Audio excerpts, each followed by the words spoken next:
formula here. And this time I'm going to show you again. So this is a brief review of the class last time.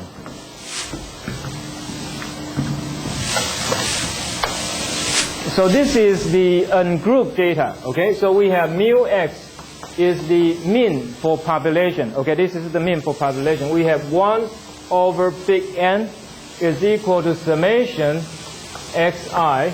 Okay, and then the mean for sample, it is x bar. It is 1 over little n. Okay, and then about the variance. Variance is equal to sigma x squared 1 over n summation xi minus mu x squared. Okay, and then what about the sample variance? It is xx squared 1 over n. What is in the denominator? What is here? N minus 1. Okay, summation xi minus x bar squared. So last time we showed that, as a matter of fact, this form can be simplified to 1 over big N summation xi squared minus mu x squared, right? Remember that? Okay, now we want to show that this one will be equal to 1 over n minus 1 summation xi squared minus n x bar squared. Okay, because the denominator here, it is it is n minus 1. Okay, not like this. So we generally put all these brackets together. Okay, so make things easier. Okay, then how to simplify it? Okay, so this is going to be equal to 1 over n minus 1 summation. Okay, because this is a minus b squared, right? A minus b squared is equal to a squared minus 2ab plus b squared. So we have xi squared, okay, minus 2xi x bar and plus x bar squared. Okay, any questions so far? Okay, the same thing. You want to remember, this one is a constant, just like mu x. Okay, mu x is a constant. We already calculated. So this number is not affected by I. Okay, so this is I is from 1 to n, right? So this is already calculated. So we know this number. It is a constant. Okay, so it is not affected by xi. The same thing here. Okay, so what is going to be equal to? We have 1 over n minus 1 summation, okay, xi squared minus 2 summation xi x bar plus summation x bar squared. We just move this summation in there, okay, this summation in there. And because this is addition, it is a summation. So a lot of numbers add together. So we can plug in here, okay, we can move, the operation can be done in this way. Okay, any questions? So when we want to further simplify, you want to be careful here, because here is from I from 1 to n, right? I from 1 to n. This one is xi, so it will be affected by this summation. But what about this one? X bar. It is a constant, so we can move this out, right? Remember we showed that last week. Okay, so we have 1 over n minus 1 summation xi squared minus 2x bar summation xi plus. So we have summation x bar squared, right? How many do we have? It is from 1 to n. So the total we have is n times x bar squared, right? So any questions so far? Okay. Can anyone tell me what is this one equal to? Okay, what is this one equal to? So the lady in the yellow t-shirt. So what is this one equal to? Summation xi. What is summation xi equal to? The next one.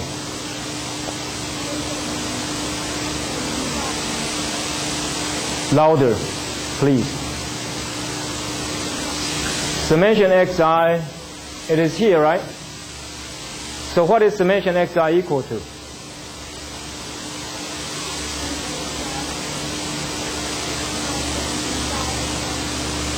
And then, next one. What is this number equal to? Summation xi should be equal to n times x bar, right? So this is equal to n times x bar. Okay, so what do we have? Sorry, we need to have a bracket here. Okay, we need to have this one here. So 1 over n minus 1 summation xi square minus, okay, this one is n x bar, right? N x bar times x bar, what do we have? We have 2n x bar square, right? And then plus n x bar square. So then we have 1 over n minus 1 summation xi square, okay, minus n x bar square. Okay? So this is the way to get yourself familiar with this kind of algebraic manipulation. Okay? You need to do this kind of exercise to get familiar with it. Any questions so far? Okay, so this is the ungrouped data. Okay, this is the ungrouped data. But what about for the group data? Okay, anyone ready with this? Can I erase this part? Can I erase this part? Okay. So what do we have? Now what we're gonna do is about group data. So let us say we have group 1 to group K. Okay, group 1 to group K. The same thing. We want to calculate mu x, right? It is equal to, suppose the whole group, okay, the whole group, the number of the whole group is n. But we have summation xi times fi. So this is the frequency. Remember the example we have the height, the distribution of the height of a class, right? So we have people from 170, 175, 165 to 170, etc. So we have several different groups. For each group of the height, we have certain number of people. So that is the frequency fi, right? And this is the midpoint. Remember, this is the midpoint. So suppose we have the height of the people from 170 to 175, then what is the midpoint? The midpoint is 170 plus 175, and then whole thing divided by 2. So that would be 172.5. So that is the midpoint, okay? And what about the variance? The same thing, 1 over n summation xi minus mu x square times fi, okay? So basically, that would be the same thing. When we are talking about this kind of data, ungrouped data, right? Ungrouped data, each number just occur once, suppose. So then, okay, x1, x2, x3, etc., right? So you have these things, x1 occur only once. So what is the relative frequency? The relative frequency is 1 over n, right? And so let me do this. Can I erase this part now? Everyone's ready? Okay.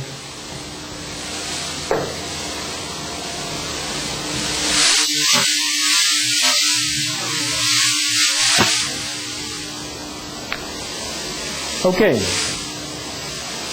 So in this case, we can factor this in. Okay, we can factor this in because this one is not affected by I, right? Here is 1 to n. But what about n? N never changes. It is a constant. So we can see it should be xi times, okay, fi divided by n, right? And what is this equal to? Summation xi times rfi. What is RFI? Relative frequency, right? Relative frequency. So here, when the data is ungrouped, each frequency is 1 over n, right? Each frequency is 1 over n. But here, it is RFI, okay? Because the frequency may be different.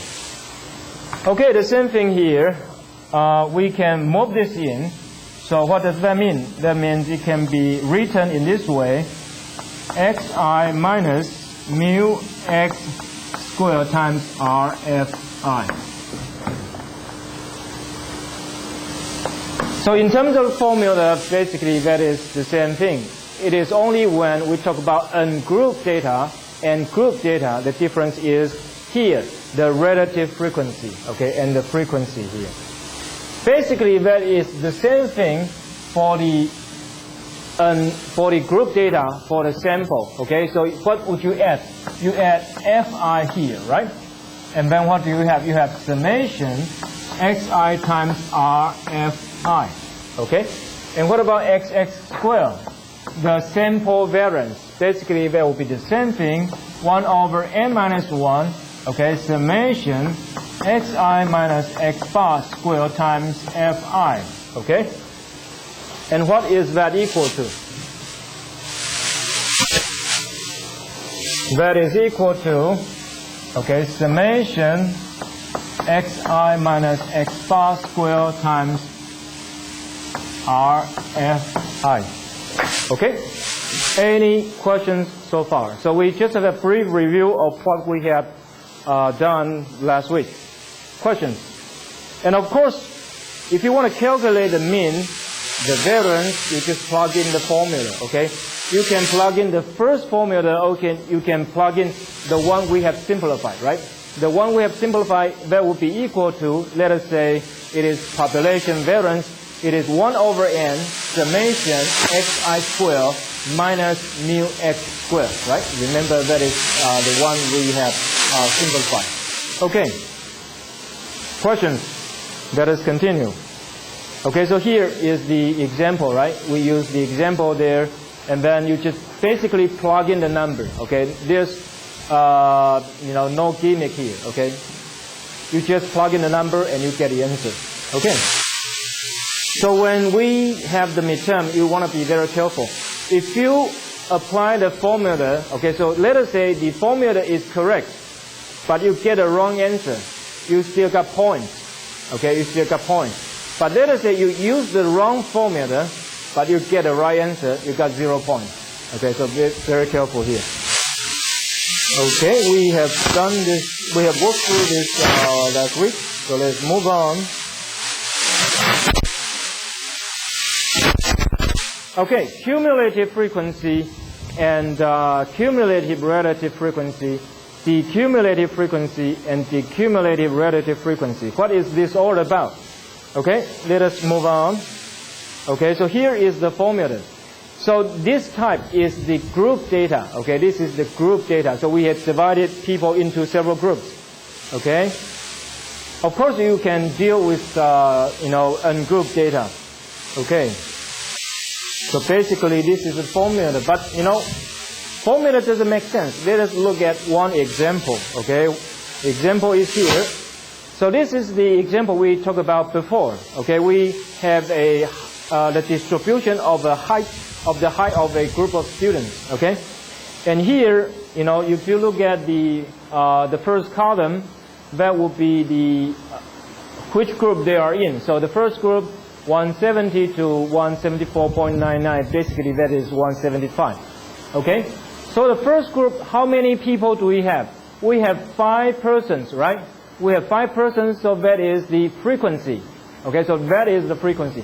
For the second group, we have 9 people, so that is the frequency. And then 12, 20, 7, 3, and the total number is 56. Okay? So that is what we had before. Any question to this point? But because now we are going to talk about cumulative frequency, right?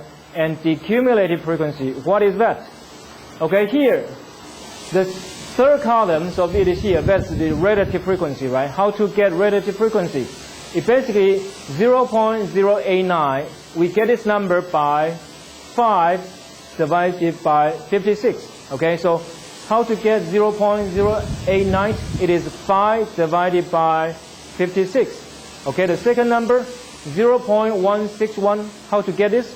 It is 9 divided by 56. Okay, so basically that is what from column 1, column 2, and column 3, that is what we had before. Nothing special. Okay, but now we are going to talk about cumulative. Okay, so here F, okay, the big F here. The first number is 5. So what does that mean?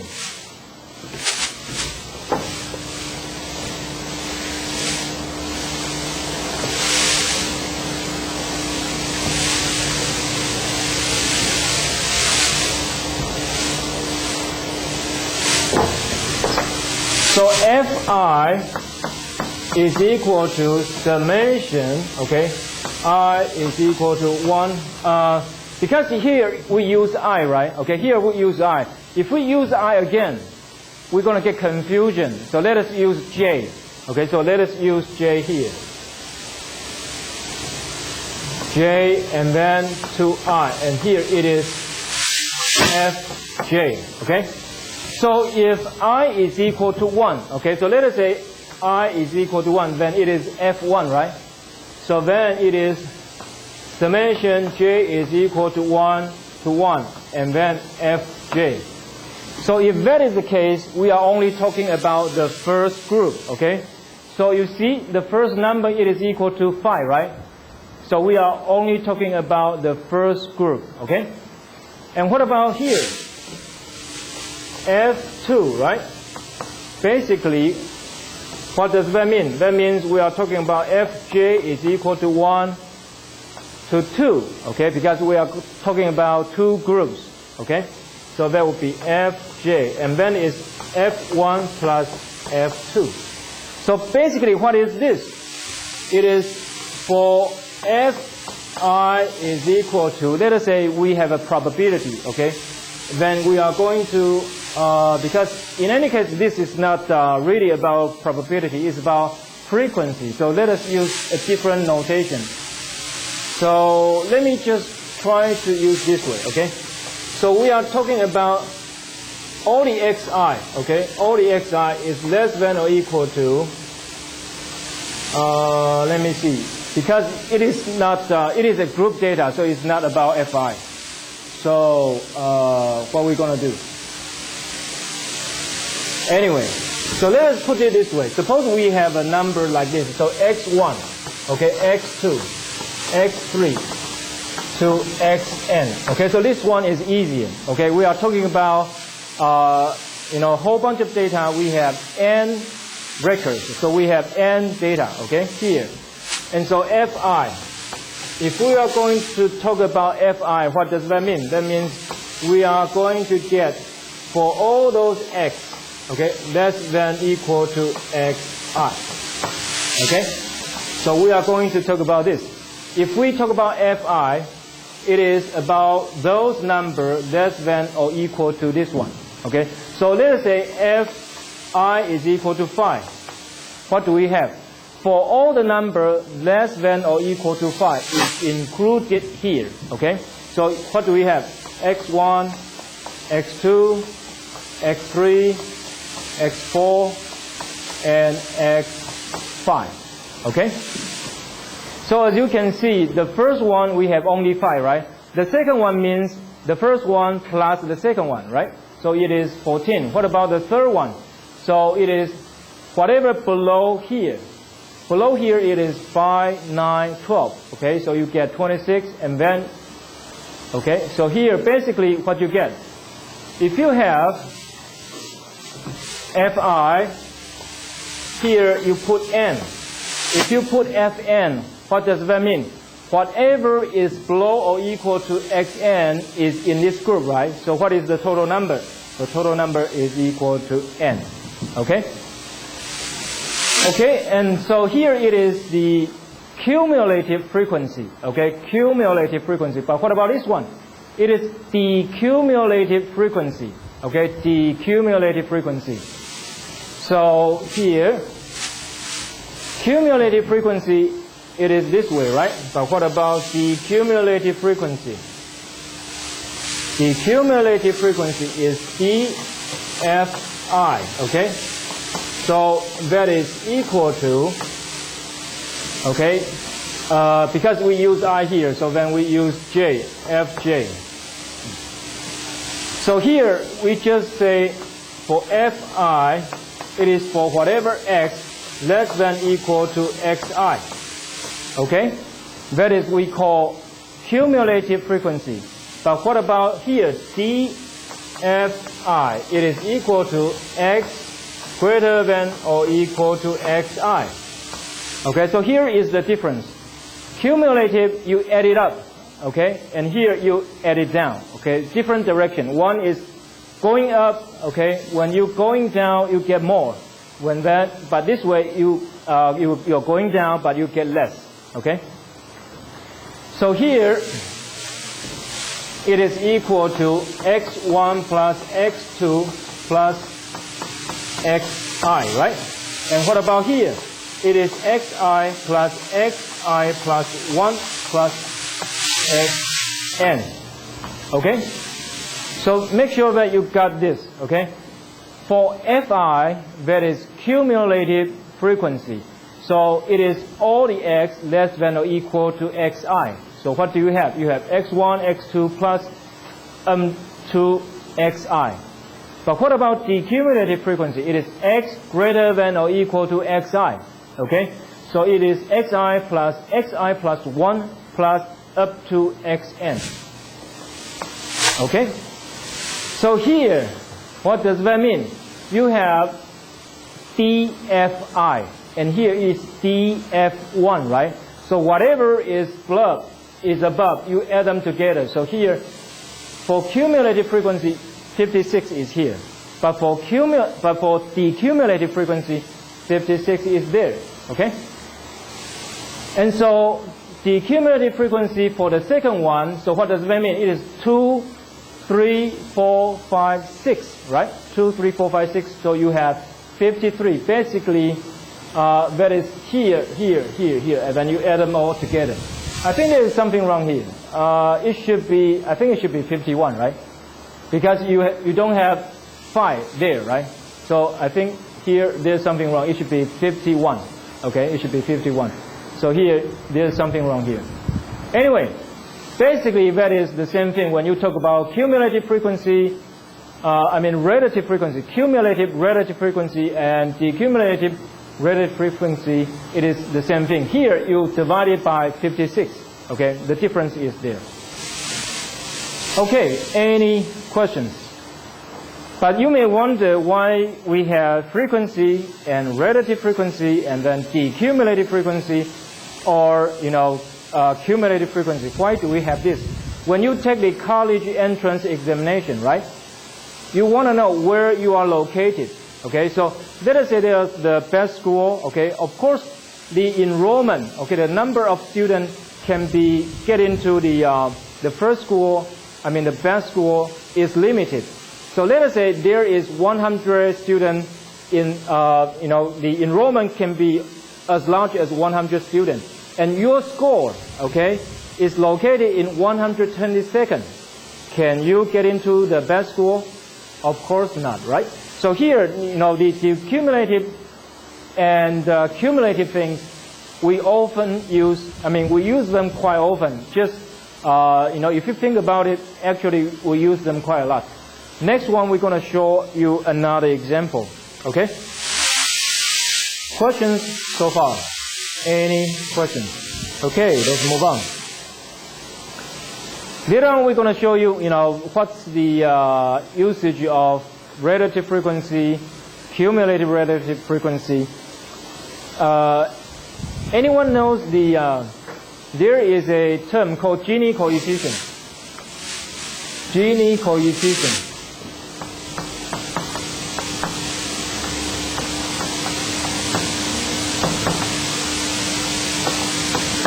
Gini coefficient. It is a term to measure the distribution of income, whether it is equal or not. Okay, we're later going to show that example. But before we do that, let us review a little bit on the central tendency. So we have arithmetic mean and geometric mean. So what we just talked about, it is the arithmetic mean. Okay, it is arithmetic mean. But then we're going to discuss some example of the geometric mean. And the other one is median. Median basically means the middle part. Okay, median basically means the middle part. What about mode?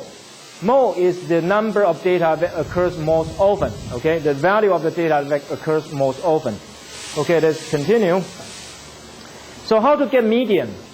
If you want to get median, of course we say it is the middle part. So the first thing you have to do is to sort the data. Okay? When you sort the data, there are two ways. One is ascending order. The other one is descending order. What means ascending order? Ascending means the number is higher and higher. Okay? And what about descending order? That means the number is lower and lower. Okay? So let's look at example 2-2. Okay? Let us example 2. What is this kind of order? It is ascending order because the number is higher and higher, right? And of course, if you have 1, 2, 3, 4 up to 101, how many numbers do you have? You have 101, right? You have 101 number. And what is the middle one? The middle one is the 51st. Okay, the 51st will be the middle one. And what is that? It is 51. Okay? But this is for odd number. Okay, this is for odd number. What about even number? Okay, the same thing. The second example, we have 1, 2, up to 100. How many numbers do we have? We have 100 number, right? So can you get the middle one? There's no middle one. So then how to deal with it? You get the 50th and the 51st. Okay, the 50th and the 51st. Add them together, divided by 2. Okay, so what do you get? You get the median is 50.5. For the odd number, that is easy. You just choose the middle one, right? But for the even number, you choose the middle one and then 1 plus the middle one. Okay, and add them together, divide by 2, you get the median. Any questions to this point? Okay, let's move on. So median, okay, so we have so many data, right? We have so many numbers, but you only get one, the median. So you have, let us say, 101 number, but you only get one number. Can you see the whole picture? You cannot. So that is one of the reasons that median, okay, sometimes it is not enough. So we use quartile, okay, quartile. What means quartile? Basically, you divide the data into 4 portions. Quart means 4, okay? Quart, Q-U-A-R-T, means 4, okay? So basically, you divide the data into 4 groups. If you get the data divided into 4 groups, you have 3 number, okay? You have 3 intervals, okay? You have 3 numbers that can plug them and to get 4 portions of it. So then you have Q1, Q2, Q3, okay? So Q1 is the first quartile, okay? Q1 is the first quartile, Q2 is the second quartile, and Q3 is the third quartile. Okay, so what is Q1? How do you get Q1? So at least 25% of the data is less than or equal to Q1, okay? That is Q1, the first quartile. What about Q3? At least 75% of the data is less than or equal to Q3, and that is what we call the third quartile. Okay, so now let me ask you one question. Where to get Q2? So gentlemen, what is Q2 in this case? Q2 should be median, right? Q2 should be median because it is the middle one, right? Okay? Questions? But as you can see, you may have a lot of numbers, but you just get 3, Q1, Q2, Q3. Can you look at the whole picture of the data? Still not quite, right? So how do we get it? We get percentile. Percentile, you divide the whole data into 100 equal portions, okay? So basically, that's what you get when you get the score report from the college entrance examination. So generally, you are being divided into a 100 quartile, okay? I mean 100, portions. and then you are looking at, say, you are standing at 60%, 70%, or 20%, okay? You are looking at that. So sometimes, if you're going to get more, detail of the data, then you have percentile. And then the notation can be different, okay? Here I use Q, but sometimes you can use P, whatever it is, okay? So what about Q1? So sometimes if you are at Q1, you must be very happy, right? Because there are 99% of the people below you, and you are the top 1%, okay? But if you get Q99, that is different, right? A total different story. Then you will be sad about it, okay? Anyway, so there are different ways to look at the data, okay? Central tendency, okay? We have different ways. Quartile, mean, median, and percentile, okay? Okay, questions? Okay, so here we have one example, so maybe I should, but anyway, the solution is already there. The first thing you have to be careful is that you have to sort the data, okay? When you want to deal with quartile, percentile, or median, the first thing you have to do is to sort the data, okay? Either in ascending order or descending order, okay? So here, basically, this data we have, okay, it is already sorted because the first one, 120, the lowest number, and then 130, 140, 140, 160, 168, 180, 185, 185, 195, 200. So it is in ascending order, okay, in ascending order. And how many do we have? 1, 2, 3, 4, 5, 6, 7, 8, 9, 10, 11, okay? So we have 11 numbers. And what is Q1? The Q1, you have to have 25% of the data below or equal to it, right? So basically, what is Q1? It should be 140, okay? It should be 140. And what about Q2? It's the middle one, right?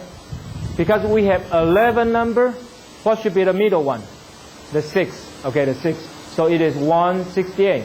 What about Q3? The same thing. It is 185. Here we haven't talked about mode yet.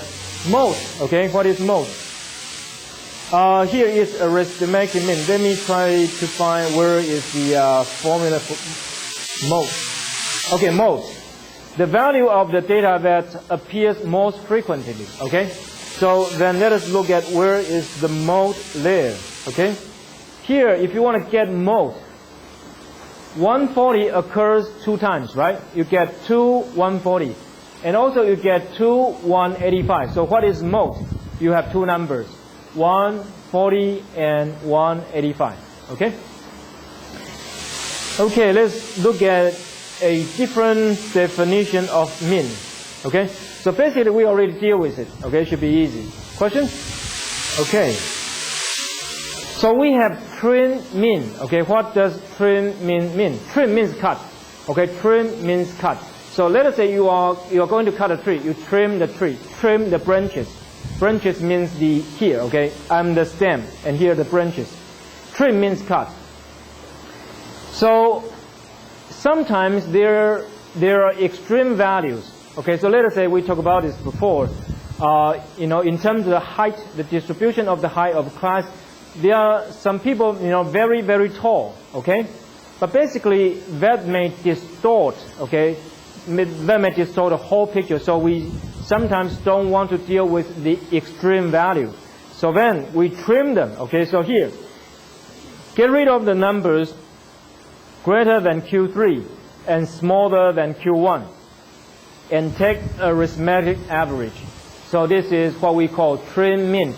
So whatever is above Q3 or whatever is below Q1, we cut them. We only calculate the middle part and to get an average of it. Okay? The next one. But you may ask, when have we ever used it? Have we ever used this before? Yes, because when you take the college entrance examination, you have a high mean. Okay, the high mean is the top 50%, and you have the average mean. Average mean is the whole population. Okay, the average of the whole population, and you have low mean. Low mean is the person below the 50% there. Okay, so you have high mean, low mean, and here is the trend mean. Now, sometimes we use it. The other one is called Windsor-Rice mean. Okay, Windsor-Rice, for those below Q1, we treat it as Q1. For those above Q3, we treat it as Q3. So this is different from trend mean. For trend mean, we just cut the data, right? We just cut it. Don't deal with it. But here we have Windsor-Rice mean. For anything that is below Q1, we treat it as Q1.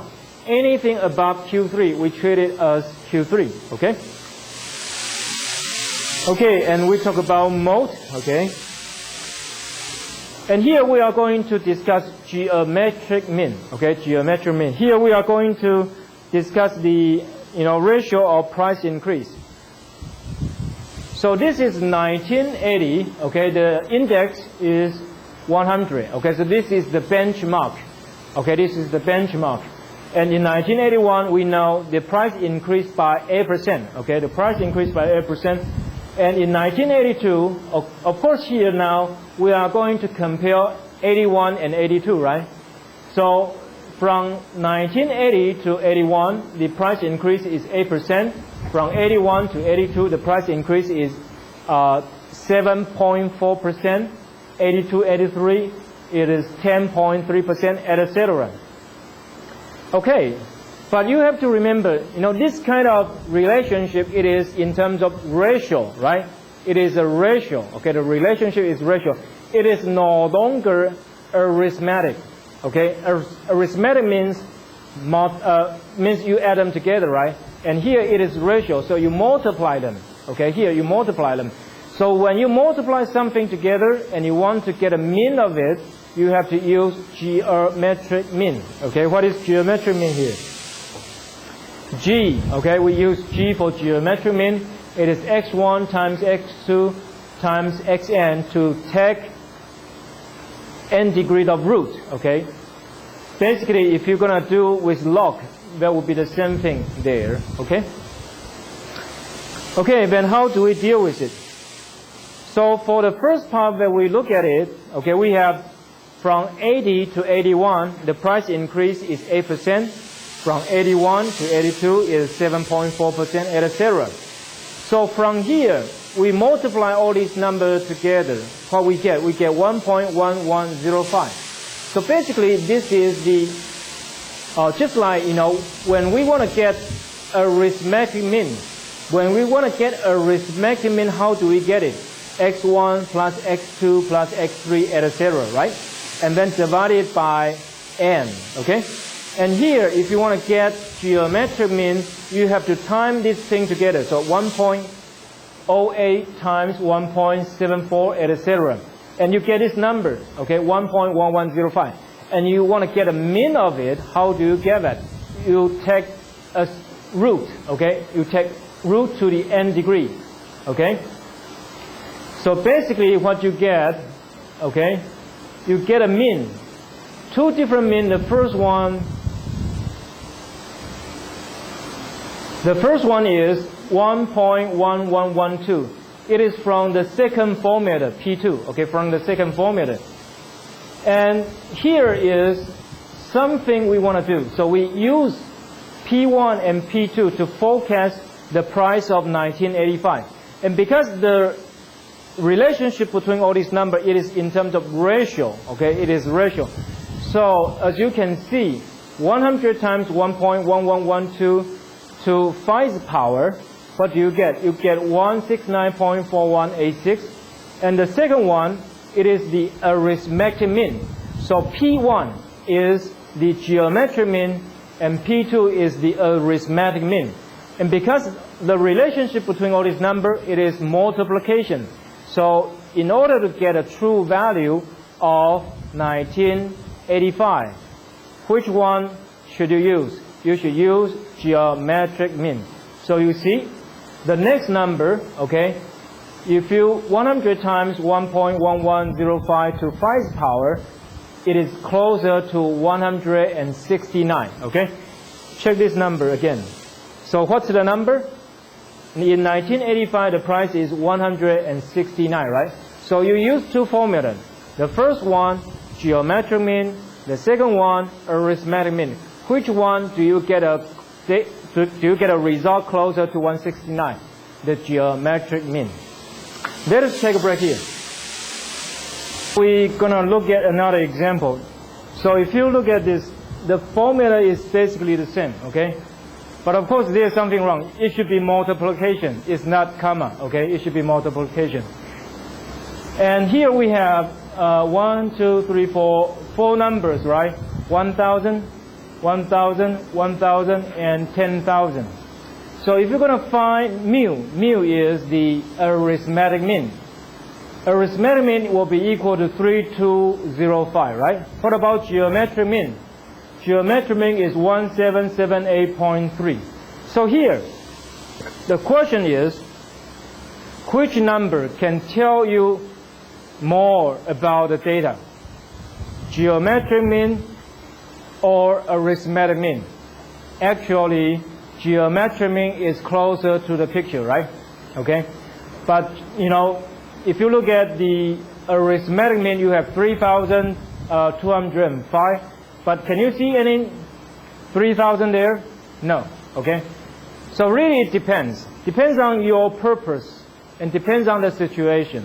So sometimes geometric mean can tell you a more clear picture of what's going on. Sometimes it is arithmetic mean. But here you can see arithmetic mean oftentimes is affected by extreme value, right? So as a matter of fact, you have 1,000, 1,000, right? But because of 1/10,000, you know, the mean is 3,000 something. So it's quite easily affected by extreme value. What about mode? Mode is 1,000, right? Because this is the value of the data that occurs most often. Okay? Questions? Okay, let's look at the next example. So here we have a mutual fund, okay? And this mutual fund guarantees a return of 30.1% in 7 years. So the question is, what is the annual rate of return? Okay?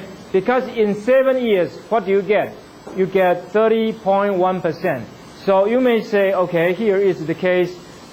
In 7 years, I'm going to earn 30.1%, right? So divided by 7, what do you get? You get 4.3%. That is the annual rate of return? No. Because the interest rate, the interest you get can be deposited again and get interest again, right? And again and again. So because of that, you have to use geometric mean. So when you want to use geometric mean, it is 1.301 to 1/7 power and minus 1. So what's the annual rate of return? 3.83. Okay, 3.83.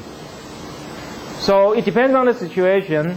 If it is ratio, you have to deal with geometric mean. If it is addition, summation, then you use arithmetic mean. Okay, so depending on the situation. Questions? Okay, let's. Okay, so give you some time to take it down. Okay. Because sometimes there's something wrong with the video, or otherwise, you know, everything should be fine. You can look at the video again, but just make sure that you get this kind of example here. Yes.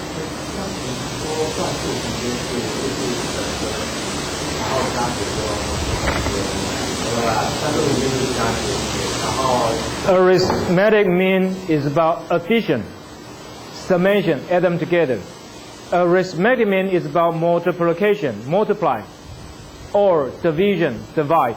Okay, so you know basically you have two different types. So here, this example we are talking about, it is interest rate, right? Remember, you have principal, and then the second year you have principal plus interest, right? And the third year you have principal, interest, and the interest will generate further interest, right? So here you have this kind of multiplication relationship, so you use geometric mean. Okay, questions? Can we move on to the next screen? Okay, let's move on. So here we are going to compare mean, median, and mode. So apparently we have done several examples. Mean will be affected by extreme value, right? So the example we have 1,000, 1,000, 1,000, and 10,000, right? So it is affected by the extreme value very much, okay? But what about medium and mode? It doesn't change, right? For medium and mode, it doesn't change. And then if there is open-ended, we talk about this, right? So suppose there are some people really tall, some people really short. In this case, then we have open-ended. In that case, it is very hard to apply arithmetic mean. Then you have to do something else. Okay? But what about mode and median? Basically, if you can solve the data, you should be able to get mode and median. No difficulty there. But what about algebraic manipulation? For algebraic manipulation, only mean, okay, arithmetic mean can be applied easier, okay, the most easily. But what about mode and median? So in this class, we don't talk about this. To be sure, okay, certainly there is a way to calculate median and also a way to calculate mode, but we don't talk about it here, okay, because, you know, it doesn't make sense to deal with such kind of trivial issues. Of course, still it depends on which kind of issue you are talking about. It may be trivial, it may be not. But in our class, the important thing is not about calculating mean and not calculating median and mode. But you know, there's a way to calculate it. But anyway, in terms of algebraic manipulation, mean is the most easily one. Okay. Okay. Now finally we finish mean. Okay. So now what kind of mean do we have? We have mean, geometric mean, arithmetic mean, right? And also we have trend mean, and we have Winsorized mean. Okay, we have these kind of mean. And now we are going to talk about dispersion. Dispersion, the example we have, we talk about variance and standard deviation, right? But it is more than that. So the first one is mean absolute deviation. Okay, the second one, mean square deviation. And the third one, variance and standard deviation. Basically, standard deviation is the same thing as variance. Okay, how to get standard deviation? You just take square root of variance and you get standard deviation. And the last one is coefficient of variation. So generally, we are only talking about one set of data. But suppose you are comparing two sets of data. If you want to compare two sets of data, you need to have coefficient variation. Okay, coefficient of variation. Okay, let's look at the first one. The first one is we call range. Okay, range. What is range? From the top to the end, that is range. So what is range? Range is equal to the maximum number, okay, of this data minus the minimum number of this data. But as you may know, maybe we are dealing, a lot of numbers, a lot of data, right? But if you have range, if you talk about range, that is only the maximum number minus the minimum number.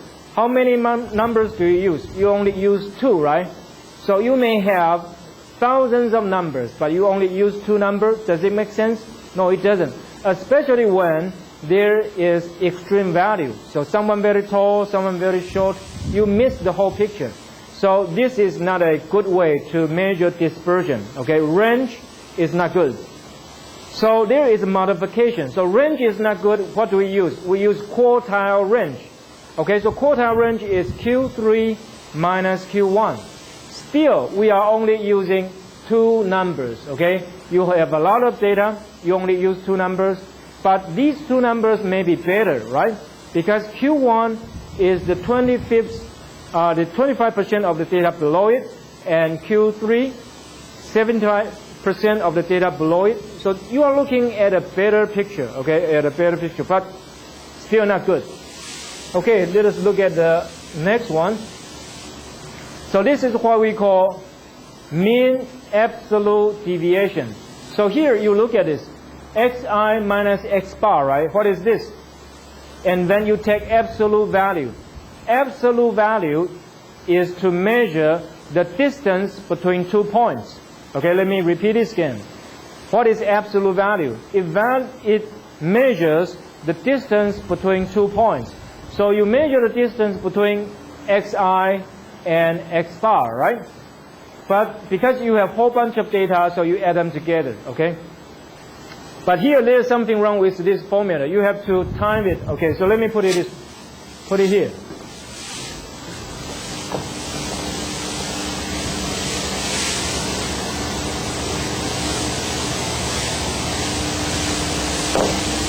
It should be this way.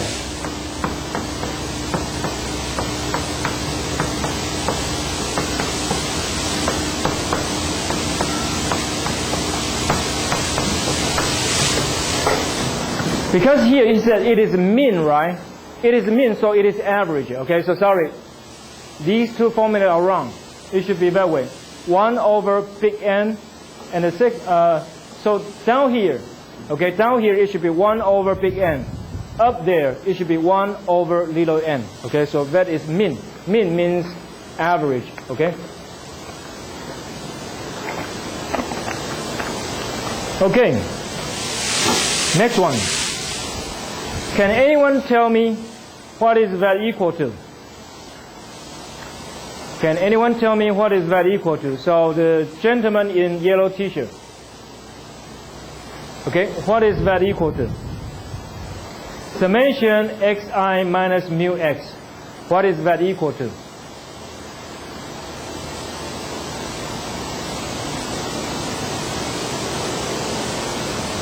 What about you? What is that equal to? Excuse me? Okay, the gentleman in blue t-shirt. The gentleman in red t-shirt. What is that equal to? Okay, before you say, I don't know, the first thing is to expand it, okay? Take out the form. So that is the formula, right?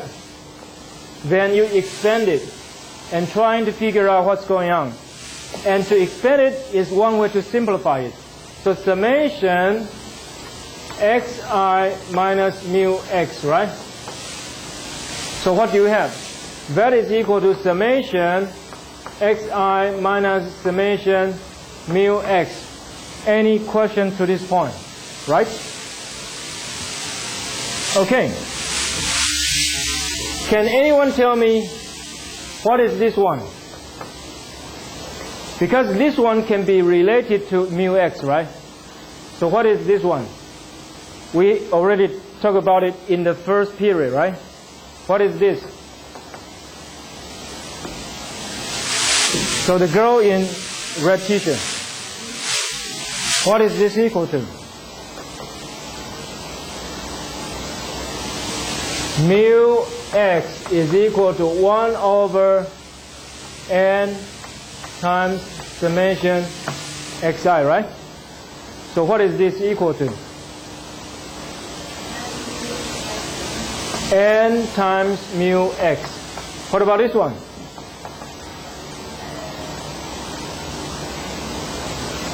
The same thing, right? Because it's mu x at n times, right? So n times mu x equal to 0. So that is the reason we don't use this form.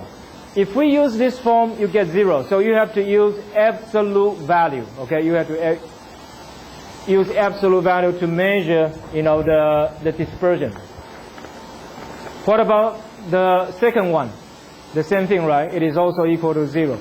So the first one is talking about population. The second one is about sample. Okay? Questions? Okay, mean square deviation, MSE. Okay, this is mean square deviation.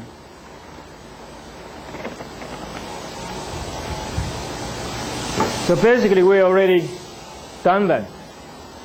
So this is also variance, but it is for population. Okay, this is for population. For sample variance, okay, remember this. For sample variance, it is 1 over m minus 1, okay? But for sample mean square deviation, it is 1 over n, okay, little n. So let me put it this way, mean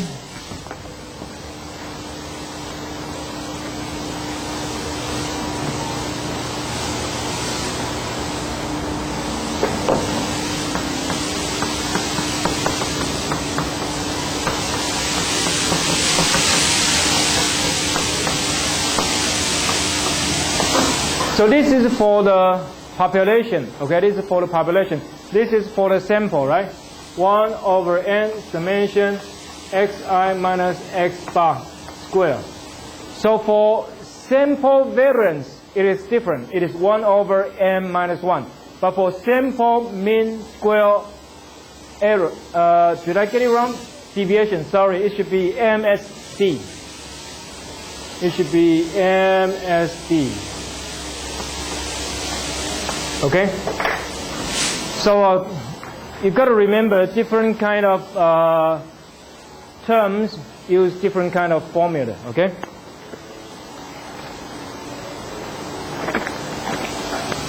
Questions? Okay, let's move on. So we're going to go through very fast because we already done this. We already showed it twice on the blackboard. It is a simplification of the formula, okay? So this is what you end up, okay? This is what you end up. Okay? So basically, you know, MSD, mean square deviation, is the same thing as population variance, okay? Population variance. Okay, population variance, it is here, okay? And then sample variance, okay? Sample variance. And standard deviation. For population, standard deviation, it is the variance, you take square root of the variance, okay? And for sample variance, for sample standard deviation, you take square root of the sample variance, okay? Basically, that should be easy. Questions? Okay, coefficient of variation. So here, suppose you want to compare two sets of data. You want to know how widely dispersed is one from the other. So you use this. CV is coefficient of variation. It is equal to standard deviation divided by mean. Okay? Standard deviation divided by mean. So basically that's the way you measure how widely dispersed one set of data from the other. And if this number is higher, what does that mean? That means it is more dispersed. So that means there is much more different, okay? In terms of the data, is much more widespread. Okay, so the higher the number means the more dispersed, you know, the data. Okay? Questions? So the intersection of CRF and DRF is at the point when relative frequency is equal to 0.5. I think we will try to figure that out next period. Okay, so we just leave it here. Let us get to the review question. We haven't got to the review question yet. So this is the Lorenz curve. The Lorenz curve is the curve to measure, okay, the curve to measure the disparity or the inequality of income. So for the first column, you have 0.2, 0.2, 0.2. So you divide the whole population into 5 groups. Each group has 20%. So the first group, 20%, second group, 30%, the third, the fourth, the fifth one, each group has 20%. On the top, the first group is the lowest income. Okay? On the top, that is the lowest income. On the bottom, that is with the person with the highest income. And the second column is the population cumulative relative frequency, right? So the first one you have 0.2. The second one, of course, you add the other one, right? So 0.4, etc. to the Last one, you got the whole percentage there. And here, y is equal to income. Okay, so the first group have, let us say, $10,000. The second group, $15,000. And the third one, 18, 27, 30, etc. And then you are getting at the relative frequency. Okay, so in terms for the whole, for the income for this economy, okay, for the whole group, how much do we have? We have 10 plus 15, that is 25. 25 plus 18, that is 43. 43 plus 27, that is 70. And then you add 30, then you have 100. So let us say the income for this whole group of people, it is 100,000. Okay? So in terms of percentage, the first group, we have 20% of the population, right? For the first group, we only have 20% of the population. What's their income? Because these people are the lowest income person, right? They only get 10% of the whole population, I mean the income, okay? What about the second group? The second group is the same thing, okay? There is 20% of the population, but what about income? They get 15% of the income for the population. The third group, you only have 20% of the people, right? But what about the income? They have 18% of the income. The fourth group, still the same thing, 20% of the population, but these people are more wealthy, right? They got 27% of the income, okay? What about the last group? Still 20% of the people, right? But these groups, they are the highest income people, right? So what do they get? They get 30% of the income, okay? And then this is relative frequency, and here it is cumulative relative frequency there, okay? Now let's look at the picture here. So this is how we measure, okay, how we measure the inequality of the income. So the horizontal axis, you have population, cumulative relative frequency. And on the vertical axis, you have income, cumulative relative frequency, okay? Suppose the income distribution is very equal, okay? Suppose the income distribution is very equal.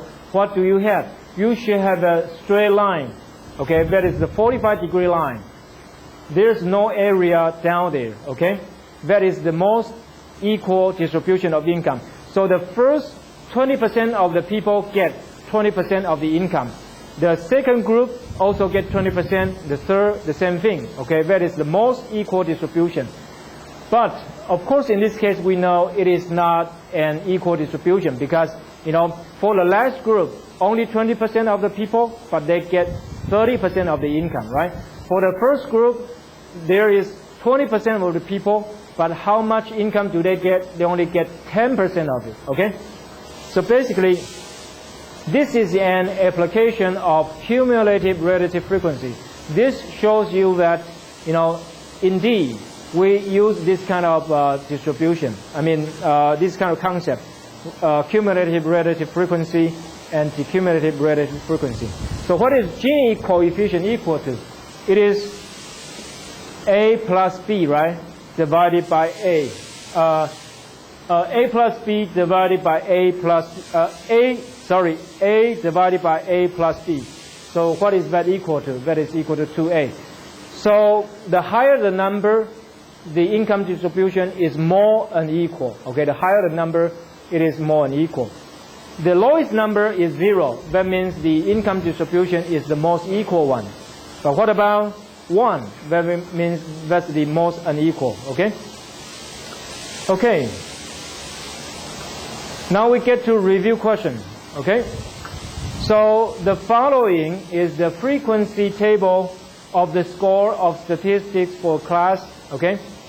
And so for the people getting score less than 10, one person, okay? 10 to 19, 5 people. And 20 to 29, 10 people. 30 to 39, 15 people. 40 to 49, 10 people. 50 to 59, 8 people. 60 to 69, one person. Okay, now you are asked, the question asks you to find median. Okay, the person in gray t-shirt. The person in gray t-shirt, yes, it is you. So what is the median?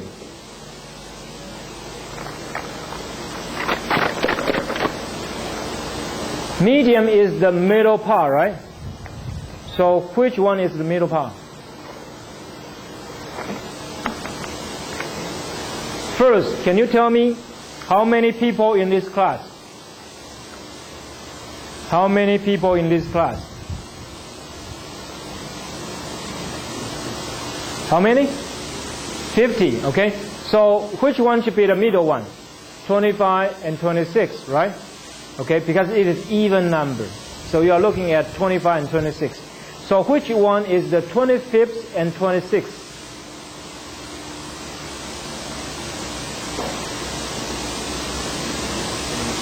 Which group? Which group? 30 to 39, right? But what should be the value? Because we are talking about median, it is a value. So what is that number? It should be 34.5, right? Because we use the midpoint. Okay, we use the midpoint. So the median, as you can see, there's 50% here, right?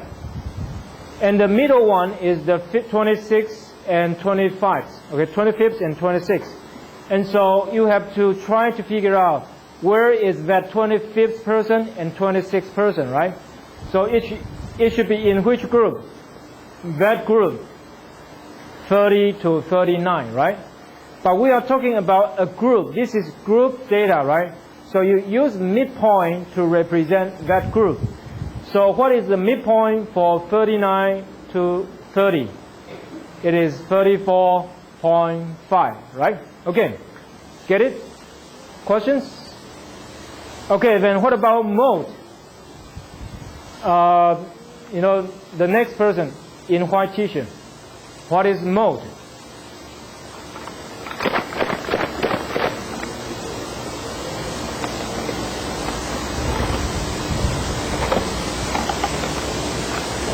What is mode? The next one. In black shirts. Mode. What is mode? Mode is the value of the data occurs most often, right? So which group occurs most often? 30 to 39, right? So what should be the mode? Again, 34.5, right? Okay? Questions? What about the lady there? Any questions? Questions? Mode is the value of the data occurs most often, right? Which one occurs most often? You look at the highest frequency, right? Which has the highest frequency? 15, okay? What about average? Average is arithmetic mean. You just apply the formula, you get it, okay? So what about variance? Basically, that is the same thing. Let us look at here. So the median, 34.5. What about mode? Again, 34.5. What about average? Average is equal to mu, right? So you have the first number, 4.5. It is 0 plus 9 divided by 2. What you get? You get 4.5. And how many people? The frequency is 1, right? So 1. And the same thing, the second midpoint times the frequency, etc. And what about the total? The total is 50, right? So you divide it by 50. So you get the mean is 35.7. So this is the mean. So basically, you know the formula, plug in the number, and you get a result. Okay? So when we get to midterm, make sure that you get a calculator with you. If you don't have a calculator, that's up to you. Okay? You need to bring a calculator. What about variance? Sigma square, right? So the same thing, it is 1 over n times summation xi minus mu x squared. Or you can do 1 over n times summation xi squared minus mu x squared. So you have two formulas, right? You have two formulas. One is this one, and one is the simpler one. Okay? Questions? So basically, if you plug in the number, you should be able to get it. Nothing difficult. Questions? Or you need to get some time to take it down? Okay, here you can take a few seconds to take the whole thing down.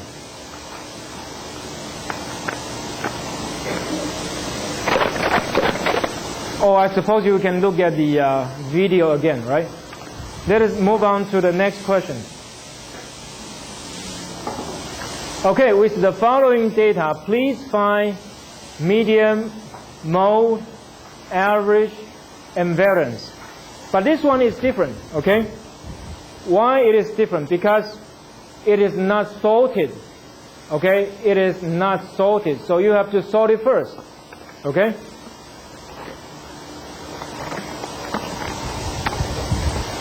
So let us look at the next one. So you have a whole bunch of numbers, okay? Basically that is a whole bunch of numbers, and then you have to sort it. So here we sort it, okay? 3, 4, 5, 6, 7, 7, 7, 7, and 9, 9, 10, 10, 12, 12, 15, 15, and 18. Okay, so which one is the median? The middle one, right? So let us see. 1, 2, 3, 4, 5, 6, 7, 8, 9, 10, 11, 12, 13, 14, 15, 16, 17. So 17, the eighth one, right? The eighth one, okay? So 9 is the median. 1 is the